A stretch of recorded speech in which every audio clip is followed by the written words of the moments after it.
ನಮಸ್ತೆ ಫ್ರೆಂಡ್ಸ್, ಎಲ್ಲರಿಗೂ ಕೋಸ್ಟಲ್ ಟ್ರೇಡರ್ಗೆ ಸ್ವಾಗತ. ಇವತ್ತಿನ ಡೇ ಹೇಗಿತ್ತು ಅಂತ ನೋಡೋಣ. ನಿನ್ನೆ ನಿಮ್ಗೆ ಇದ್ರ ಲೈನ್ಸ್ ಅನ್ನ ನಾವು ಟೆಲಿಗ್ರಾಮ್ ಅಲ್ಲಿ ಹಾಕಿದ್ವಿ. ಸೊ ಟೆಲಿಗ್ರಾಮ್ ಅಲ್ಲಿ ನೀವು ನೋಡಿರ್ಬೋದು. ನಿನ್ನೆ ಈ ಲೈನ್ಸ್ ಅನ್ನೆಲ್ಲ ಪ್ಲಾಟ್ ಮಾಡಿದ್ವಿ, ಕರೆಕ್ಟ್ ಅಲ್ವಾ?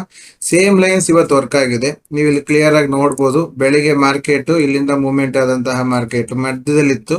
ಈ ಕಡೆ ಟಚ್ ಆಗ್ತಾನ ಅಥವಾ ಈ ಕಡೆ ಟಚ್ ಆಗ್ತಾನ ಅನ್ನೋ ಒಂದು ಕನ್ಫ್ಯೂಷನ್ ಅಲ್ಲಿ ಇದ್ದಂತಹ ಮಾರ್ಕೆಟ್ ಫಸ್ಟ್ ಮೇಲೆ ಹೋಗಿ ಅದನ್ನ ಟಚ್ ಮಾಡಿ ಇನ್ನರ್ ಝೋನ್ ವರೆಗೂ ಹೋಗಿ ಆಮೇಲಿಂದ ಅದು ಹೊರಗೆ ಬಂತು. ಹೊರಗೆ ಬಂದಿದ್ದು ಈ ಝೋನ್ ವರೆಗೆ ಟಚ್ ಆಗಿ ಲೋ ವರೆಗೂ ಬಂದು ಈಗ ನೋಡಿ ಮತ್ತೆ ಬೌನ್ಸ್ ಬ್ಯಾಕ್ ಆಗ್ತಾ ಇದೆ. ಅಂದ್ರೆ ನಾನು ಏನ್ ಹೇಳಕ್ ಬರ್ತಿದ್ದೀನಿ ಅಂದ್ರೆ, ಈ ಝೋನ್ಸ್ ಗಳೆಲ್ಲ ಮಾರ್ಕಿಂಗ್ ಪಕ್ಕಾ ಇರುತ್ತೆ. ನೀವು ಅದನ್ನ ಡೈಲಿ ನೀವು ಅಬ್ಸರ್ವ್ ಮಾಡ್ಕೊಂಡು ಕರೆಕ್ಟ್ ಆಗಿ ಟ್ರೇಡ್ ಮಾಡೋ ಪ್ಲಾನಿಂಗ್ ಮಾಡ್ಕೊಂಡ್ರಿ ಅಂತಾದ್ರೆ ಖಂಡಿತವಾಗ್ಲೂ ಒಳ್ಳೆ ರೀತಿಯ ಟ್ರೇಡ್ ಅನ್ನ ಮಾಡಬಹುದು, ಇನ್ಕಮ್ ಅನ್ನು ಮಾಡಬಹುದು.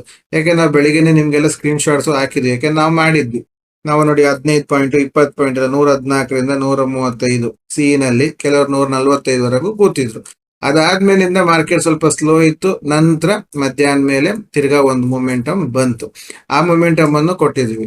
ಸೊ ಈಗ ನಮ್ಮಲ್ಲಿ ಯಾರು 2,500 ರೂಪಾಯಿ ಕೋರ್ಸ್ಗೆ ಜಾಯ್ನ್ ಆಗ್ತಾರೆ ನೋಡಿ, ಅವ್ರಿಗೆ ಈ ರೀತಿ ನಾವು ಮೆಸೇಜಸ್ ಅನ್ನ ಕಳಿಸ್ತಿರ್ತೀವಿ. ಲೈಕ್ ಬೆಳಿಗ್ಗೆ ನೋಡಿ ಇದು ಸ್ಟ್ರೈಕ್ ಪ್ರೈಸ್ ಯೂಸ್ ಮಾಡ್ಲಿಕ್ಕೆ. ಅದೇ ತರ ಇಲ್ಲಿ ನೋಡಿ ಬ್ರೇಕ್ಔಟ್ ಟ್ರೇಡ್ ಪಿ ನಲ್ಲಾದ್ರೆ ಈ ರೀತಿ ಮಾಡಬೇಕು, ಇದು ಸಿ ನಲ್ಲಾದ್ರೆ ಈ ರೀತಿ ಮಾಡಬೇಕು. ಅದು ಬ್ರೇಕ್ಔಟ್ ರೀಟೆಸ್ಟ್ ಅಲ್ಲ. ಆದ್ಮೇಲಿಂದ ಇದು ಮಧ್ಯದಲ್ಲಿ ಯಾವ್ದು ಟ್ರೇಡ್ ಮಾಡಬೇಡಿ ಅಂತ ಗೈಡ್ ಮಾಡೋದು. ಸೊ ಸುಮ್ನೆ ಕೂರ್ಸೋ ಕೆಲಸ. ಅದಾದ್ಮೇಲೆ ಎಂಟರ್ಡ್ ಆದ್ಮೇಲಿಂದ ಎಂಟರ್ ಆಗಿದೆ, ಕೀಪ್ ಸ್ಟಾಪ್ ಲಾಸ್ ಅಂತ ಹೇಳುವಂಥದ್ದು. ಟಾರ್ಗೆಟ್ ಅಚೀವ್ ಆದಾಗ ಟಾರ್ಗೆಟ್ ಸಿಕ್ಕಿದೆ, ನೆಕ್ಸ್ಟ್ ಟಾರ್ಗೆಟ್ ವೇಟ್ ಮಾಡೋರಿಗೆ ಟ್ರೈಲಿಂಗ್ ಸ್ಟಾಪ್ ಲಾಸ್ ಏನು ಅಂತ ಹೇಳುವಂಥದ್ದು. ಈ ರೀತಿ ವಿಚಾರ. ಮತ್ತೆ ಯಾಕೆ ಕೊಟ್ಟಿದೀವಿ 140, ಯಾಕೆ ಕೊಟ್ಟಿದೀವಿ ಟಾರ್ಗೆಟ್ 147, ಅದು ಪ್ರೀವಿಯಸ್ ಡೇ ಕ್ಲೋಸ್. ಸೊ ಅಲ್ಲಿವರೆಗೆ ಬರ್ಬೋದು ಅನ್ನೋ ಒಂದು ಲೆಕ್ಕಾಚಾರ. ಇದನ್ನೆಲ್ಲ ನಾವು ಗೈಡ್ ಮಾಡ್ತಾ ಹೇಳ್ತಾ ಹೋಗ್ತೀವಿ. ಸೊ ಜಸ್ಟ್ ಈಗ ಬಾಕಿ ಎಲ್ಲರೂ ಹೇಳುವ ಹಾಗೆ ನಂಬರ್ಸ್ ಕೊಟ್ವಿ ಬಿಟ್ವಿ ಅಂತಿಲ್ಲ, ರೀಸನ್ಸ್ ಬಿಹೈಂಡ್ ಅನ್ನು ಹೇಳ್ತಾ ಇದೀವಿ. ಆಮೇಲೆ ಮಾರ್ಕೆಟ್ ಸ್ಟಕ್ ಆಗಿದ್ದಾಗ ಟ್ರೇಡ್ ಮಾಡಂಗಿಲ್ಲ. ಸೊ ಸುಮ್ನೆ ಕೂರ್ಸುವಂತ ಕೆಲಸ. ಅದಾದ್ಮೇಲಿಂದ ತಿರ್ಗಾ ನೆಕ್ಸ್ಟ್ ಟ್ರೇಡ್ ಅನ್ನ ನಾವು ಇನಿಶಿಯೇಟ್ ಮಾಡಿದಾಗ ಆ ಟ್ರೇಡ್ ಮೂಮೆಂಟಮ್ ಸ್ಟಾಪ್ ಲಾಸ್ ಆಗಿದೆಯಾ ನೋಡಿ. ಇದು ಸೆಕೆಂಡ್ ಟ್ರೇಡ್ ಕೊಟ್ವಿ, ಸ್ಟಾಪ್ ಲಾಸ್ ಹಿಟ್ ಆಯ್ತು, ಅದನ್ನ ಬರ್ದ್ವಿ ಸ್ಟಾಪ್ ಲಾಸ್ ಹಿಟ್ ಆಗಿದೆ ಅಂತ. ಅದಾದ್ಮೇಲೆ ತಿರ್ಗಾ ಬಂದು ತಗೊಳ್ಳೋಣ ಅಂತ ಪ್ಲಾನ್ ಮಾಡಿದ್ವಿ, ಬರ್ಲಿಲ್ಲ. ಆಮೇಲಿಂದ ಪಿ ಎಂಟ್ರಿ ಬಂತು. ಸೊ ಪಿ ಎಂಟ್ರಿ ಬಂದಿದ್ದು ಅಷ್ಟೇ, ಟಾರ್ಗೆಟ್ ಎಲ್ಲ ಅಚೀವ್ ಆಗಿದೆ, ಕರೆಕ್ಟಾ? ಸೊ ಬೆಳಿಗ್ಗೆ ನಾವು ಕೊಟ್ಟಂತಹ 109 ಏನ್ ಕೊಟ್ಟಿದ್ವು ಪಿ, ಅದು ಮತ್ತು ಸಹ ಬಂದು ಅದು ನಮ್ಗೆ ಟಾರ್ಗೆಟ್ ಅನ್ನ ಅಚೀವ್ ಮಾಡಿಸಿ ಕೊಟ್ಟಿದೆ. ಸೊ ಇದು ಮಾರ್ಕೆಟ್ ಅಲ್ಲಿ ನಡೆಯುವಂತಹ ವಿಚಾರ. ಅಕಾರ್ಡಿಂಗ್ ಟು ದ ಝೋನ್ಸ್, ನಮ್ಮ ಲೈನ್ಸ್, ಅದ್ರ ಮುಖಾಂತರ ಟ್ರೇಡಿಂಗ್ ಮಾಡೋದು ಸುಲಭ. ಆಲ್ ಇನ್ ಒನ್ ಅಲ್ಲಿ ಇದ್ದವರು ಎಲ್ಲ ಟ್ರೇಡ್ ಮಾಡಿದ್ದಾರೆ. ಅದು ಎಲ್ಲರದ್ದು ಸ್ಕ್ರೀನ್ ಶಾಟ್ಸ್ ಹಾಕಕ್ ಆಗ್ಲಿಲ್ಲ. ಬಟ್ ಕೆಲವರೆಲ್ಲ ಮಾಡಿರುವಂತ ಟಾರ್ಗೆಟ್ಸ್ ಗಳು ನೋಡಿ, ಈ ರೀತಿ 4,000 ಈ ರೀತಿ ಎಲ್ಲ ಮಾಡಿದ್ದು ಎಲ್ಲ ಸ್ಕ್ರೀನ್ ಶಾಟ್ಸ್ ಗಳು ಇದೆಲ್ಲೂ ಸಹ ಗೈಡ್ ಮಾಡ್ತಾ ಇರ್ತೀವಿ. ಮತ್ತೆ ಲೈವ್ ಅಲ್ಲಿ ಇರ್ತೀವಿ ನಾವು. ಅಲ್ಲಿ ಲೈವ್ ಅಲ್ಲಿ ಇದ್ಕೊಂಡು ನಿಮ್ಗೆ ಟ್ರೇಡ್ ಹೇಳ್ತಾ ಇರ್ತೀವಿ. ಹಾಗಾಗಿ ಏನಾಗುತ್ತೆ, ಲೈವ್ ಅಲ್ಲಿ ಇದ್ದಾಗ ನಿಮಗೆ ಒಂದು ಯಾವ ರೀಸನ್ಸ್ ಏನಾಗ್ತಿದೆ ಮಾರ್ಕೆಟ್ ಎಲ್ಲದನ್ನು ನೀವು ಇಲ್ಲಿ ಅಬ್ಸರ್ವ್ ಮಾಡ್ಬೋದು. ಲಾಟ್ಸ್ ಅವ್ರವ್ರಿಗೆ ಬಿಟ್ಟಂತ ವಿಚಾರ, ಅವರ ಸ್ಟ್ರೆಂತ್ ಅಂಡ್ ಕೆಪಾಸಿಟಿ ಮೇಲೆ ನಡೆಯುವಂತಹ ವಿಚಾರದಲ್ಲಿ ಅದು ನಡೆಯುತ್ತೆ. ಓಕೆನಾ? ದಿನ ಒಂದು 8, 5, 10,000 ರೂಪಾಯಿಯನ್ನ ಮಾಡ್ತಾ ಇದ್ದಾರೆ. ಸೊ ಒಳ್ಳೆ ರೀತಿಯಲ್ಲಿ ಟ್ರೇಡ್ ಮಾಡಬಹುದು. ಜಸ್ಟ್ 2,500 ರುಪೀಸ್ ಅಲ್ಲಿ ನಿಮಗೆ ಒಂದು ಪ್ರಾಪರ್ ಆಗಿ ಒಂದು ಟ್ರೇಡಿಂಗ್ ಸೆಟಪ್ ಕೊಡ್ತೀವಿ. 100% ಪರ್ಫೆಕ್ಟ್ ಅಂತ ಹೇಳುದಿಲ್ಲ, 80% ಪರ್ಫೆಕ್ಷನ್ ಇದೆ. ಯಾಕಂದ್ರೆ 80% ಅನ್ನೋದು ದೊಡ್ಡ ವಿಚಾರ. ಓಕೆನಾ? 80% ಕರೆಕ್ಟ್ ಆಗಿದ್ರು ತಿಂಗಳಲ್ಲಿ ಒಂದು 12 ದಿವಸ ನಮ್ಗೆ ಸಕ್ಸಸ್ ಇರುತ್ತೆ. ಆ 12 ದಿವಸನೇ ಸಾಕು ನಮ್ಮ ಒಂದು ಇನ್ಕಮ್ ಅನ್ನ ಗ್ರೋ ಮಾಡ್ಲಿಕ್ಕೆ ಬೇಕಾಗುವಂತದ್ದು.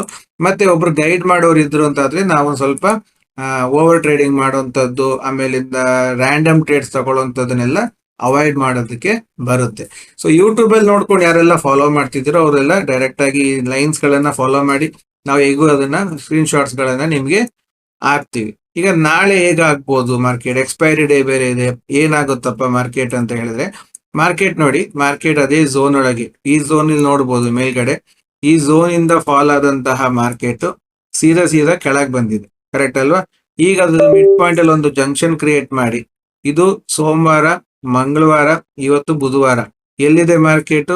ಸೋಮವಾರ ಎಲ್ಲಿ ಓಪನ್ ಆಗಿದೆಯೋ ಅದೇ ಆಜುಬಾಜಲ್ಲಿ ಮಾರ್ಕೆಟ್ ಇದೆ, ಕರೆಕ್ಟಾ? ಈಗಿನ ಕ್ಲೋಸಿಂಗ್ ಆಗಿಲ್ಲ. ಕ್ಲೋಸಿಂಗ್ ಆಗ್ಬೇಕಾದ್ರೆ ಇದೇ ಒಂದು ಆಸುಪಾಸಲ್ಲಿ ನಡೀತಿದೆ. 3 ದಿವಸದಿಂದ ಮಾರ್ಕೆಟ್ ಅನ್ನ ಒಂದೇ ಜಾಗದಲ್ಲಿ ಹೋಲ್ಡ್ ಮಾಡ್ತಿದ್ದಾರೆ. ಒಂದು ಮೂಮೆಂಟಮ್ ಕೊಡ್ತಾರೆ, ಮತ್ತಿರ್ಗ ವಾಪಸ್ ತಗೊಂಡ್ ಬರ್ತಾರೆ, ಕರೆಕ್ಟಾ? ಸೊ ಈ ಮಾರ್ಕೆಟ್ ಅಲ್ಲಿ ಇದು ಒಂದು ಇಂಪಾರ್ಟೆಂಟ್ ಝೋನ್ ಆಗುತ್ತೆ. 594 ಇಂದ 569 ಇದು ಒಂದು ಇಂಪಾರ್ಟೆಂಟ್ ಝೋನ್. ಈ ಇಂಪಾರ್ಟೆಂಟ್ ಝೋನ್ ಸೆಕೆಂಡ್ ಆದ್ರೆ, ಮೂರನೇದು ಲೋನ್ ಅಲ್ಲಿ 383 ಇಂದ ಇದು 359 ವರೆಗೆ. ಯಾಕಂದ್ರೆ ಇಲ್ಲಿಂದ ಹೊರಟಂತ ಮಾರ್ಕೆಟ್ ಇನ್ನು ಆ ಝೋನ್ ಅನ್ನು ಟಚ್ ಮಾಡ್ದೇನೆ ಮೇಲ್ಗಡೆ ಸೈಡ್ ಅಲ್ಲೇ ಮೂವ್ಮೆಂಟಮ್ ಕೊಡ್ತಾ ಕೂತಿದೆ, ಕರೆಕ್ಟಾ? ನಾವ್ ಈ ರೀತಿ ಟ್ರೆಂಡ್ ಲೈನ್ ಹಾಕಿದ್ರು ಆ ಟ್ರೆಂಡ್ ಲೈನ್ ಅಲ್ಲಿ ಅದು ಇಲ್ಲೇ ಸಪೋರ್ಟ್ ತಗೊಂಡು ಹೋಗೋಂಗ್ ಕಾಣ್ತಾ ಇದೆ. ಸೊ ಒಂದು ವೇಳೆ ಬ್ರೇಕ್ ಆಗಿ ಬಂದ್ರೆ ಈ ಝೋನ್ ಬರ್ಬೋದು. ಸೊ ಇದನ್ನು ನಿಮ್ಗೆ ಸ್ಕ್ರೀನ್ ಶಾಟ್ಸ್ ಅನ್ನ ಹಾಕ್ತೀನಿ, ಯಾಕೆಂದ್ರೆ ನಾಳೆ ಎಕ್ಸ್ಪೈರಿ ಇರೋದ್ರಿಂದ ಸ್ವಲ್ಪ ಜಾಗ್ರತೆಯಲ್ಲಿ ಮಾಡಿ. 3 ದಿವಸದಿಂದ ಮಾರ್ಕೆಟ್ ಒಂದೇ ಝೋನ್ ಅಲ್ಲಿ ಇಟ್ಕೊಂಡಿರೋದ್ರಿಂದ ನಿಮಗೆ ಏನಾಗುತ್ತೆ, ನಾಳೆ ಬೈ ಡಿಫಾಲ್ಟ್ ಆಗಿ ವೊಲಟೈಲಿಟಿ ಸ್ವಲ್ಪ ಜಾಸ್ತಿ ಇರುತ್ತೆ. ಸೊ ವೊಲಟೈಲಿಟಿ ಜಾಸ್ತಿ ಇದ್ದಾಗ ನಿಮಗೆ ಮೂಮೆಂಟ್ಸ್ ಬರುತ್ತೆ, ಅದೇ ರೀತಿ ಸ್ಟಾಪ್ ಲಾಸ್ ಗಳು ಆಗುತ್ತೆ. ಸಡನ್ ಆಗಿ ಈಚೆ ಸಡನ್ ಆಗಿ ಆಚೆ ಹಾಗೆಲ್ಲ ಆಗ್ತಾ ಹೋಗುತ್ತೆ. ಸೊ ಅದನ್ನೆಲ್ಲ ಸ್ವಲ್ಪ ಕೇರ್ ತಕೊಂಡ್ ಮಾಡಿ. ಅಂಡ್ ಇವತ್ತಿನ ಮಾರ್ಕೆಟ್ ಅಲ್ಲಿ ನೀವು ಅರ್ಥ ಮಾಡ್ಕೊಬೇಕಾದ್ರೆ ಇನ್ನೊಂದು ವಿಚಾರ ಏನಂತ ಹೇಳಿದ್ರೆ, ಈಗ ಇವತ್ತಿನ ಮಾರ್ಕೆಟ್ ಲೈನ್ಸ್ ಗಳನ್ನೆಲ್ಲ ತೆಗಿತೀನಿ, ಯಾಕೆಂದ್ರೆ ನೀವು ಆಲ್ರೆಡಿ ಅದನ್ನೆಲ್ಲ ನೋಡಿ ಆಯ್ತು. ಓಕೆನಾ? ನೋಡಿ, ಮಾರ್ಕೆಟ್ ನಿನ್ನೆ ಎಲ್ಲಿ ಒಂದು ಝೋನ್ ಇಂದ ಹೊರಡ್ತು. ಯಾವ ಝೋನ್ ಇಂದ ಹೊರಡ್ತು?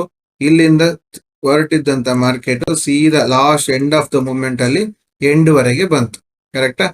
ಈ ಮೂಮೆಂಟಮ್ ಇದ್ದಂತಹ ಮಾರ್ಕೆಟ್ಗೆ ನೀವೊಂದು ಝೋನ್ ಮಾಡ್ಕೊಂಡ್ರೆ, ಇಲ್ಲಿಂದ ಇಲ್ಲಿವರೆಗೆ ಇರೋ ಝೋನ್ ಮಾಡ್ಕೊಂಡ್ರೆ, ಮಾರ್ಕೆಟ್ ಏನಾಗಿದೆ ಇವತ್ತು ಅದೇ ಝೋನ್ ಒಳಗೇನೆ ಮಾರ್ಕೆಟ್ ಇದ್ದು ಕೊನೆಗೆ ಎಂಡ್ಗೆ ಬಂದ್ ನಿಂತಿತ್ತು. ಈಗ ಅದು 50% ಲೆವೆಲ್ ಹತ್ರ ಇದೆ. ಅಂದ್ರೆ ಮಾರ್ಕೆಟ್ ಅಲ್ಲಿ ಏನಾಗ್ತಿದೆ ಅನ್ನೋದು ನಿಮಗೆ ಖಾಲಿ 1-2 ಕ್ಯಾಂಡಲ್ ಅಲ್ಲಿ ನಿಮ್ಗೆ ಅರ್ಥ ಆಗುತ್ತೆ.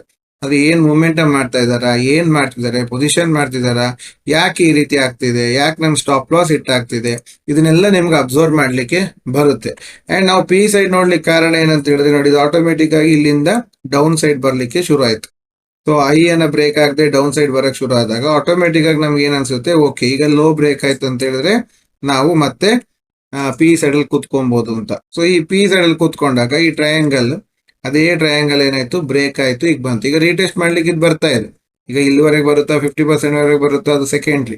ಅರೆ ಬಟ್ ಅದು ಬರ್ತಾ ಇರೋದಕ್ಕೆ ರೀಸನ್ ಏನಂತ ನಿಮಗೆ ಗೊತ್ತಿರುತ್ತೆ. ಈ ರೀತಿ ನೀವು ತಿಳಿದು ಮಾಡಿದ್ರೆ ಏನಾಗುತ್ತೆ, ನಿಮಗೆ ಟ್ರೇಡಿಂಗು ಇಸ್ ಎನ್ ಆರ್ಟ್ ಆಗುತ್ತೆ. ಇಲ್ದಿರೆ ಒಟ್ರಾಸಿ ಗ್ಯಾಮ್ಲಿಂಗ್ ಆದಂಗೆ ಆಗುತ್ತೆ.